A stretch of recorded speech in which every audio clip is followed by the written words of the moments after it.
سلام، وقتتون بخیر. ابوالفضل اسپندکار هستم. خب حتما براتون پیش اومده خواستین یک فایل 3D Max رو سیو بگیرین، ولی ندونستین چطوری سیو بگیرین که این تکسچر ها و تکسچر متریال هایی که ساختین و نورهای آی که ساختین رو باهاش ذخیره کنین و برای کسی بفرستین که خام فرستاده نشه.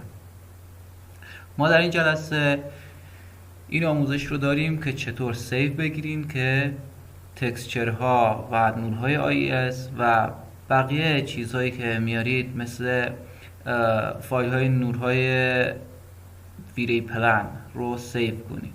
خب از قسمت فایل آرکایو رو میزنم و هر جا که دوست دارم من اینجا راست کلیک میکنم و یک نیو فولدر میسازم.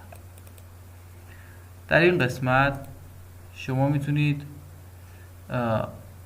3D Max 2019-2018 رو برای خودتون تعریف کنید. خب من از این قسمت سیو رو میزنم، کانتینیو رو میزنم و صبر میکنم تا فایل رو بسازه. خب به همین سادگی تمام شد. خب حالا میرم قسمت پوشم و درایو F بود، نیو فولدر 3. این قسمت میبینید که به صورت یک آرکایو ساخته شده. اکسترکت فایل رو میزنم، اوکی میکنم و میرم داخلش. میبینید که هر جا که تکسچری دادم در قسمت تکسچرهای در هم تصاویر بکگراند و ویری آیS یوزر یا هر جایی که من تکسچری دادم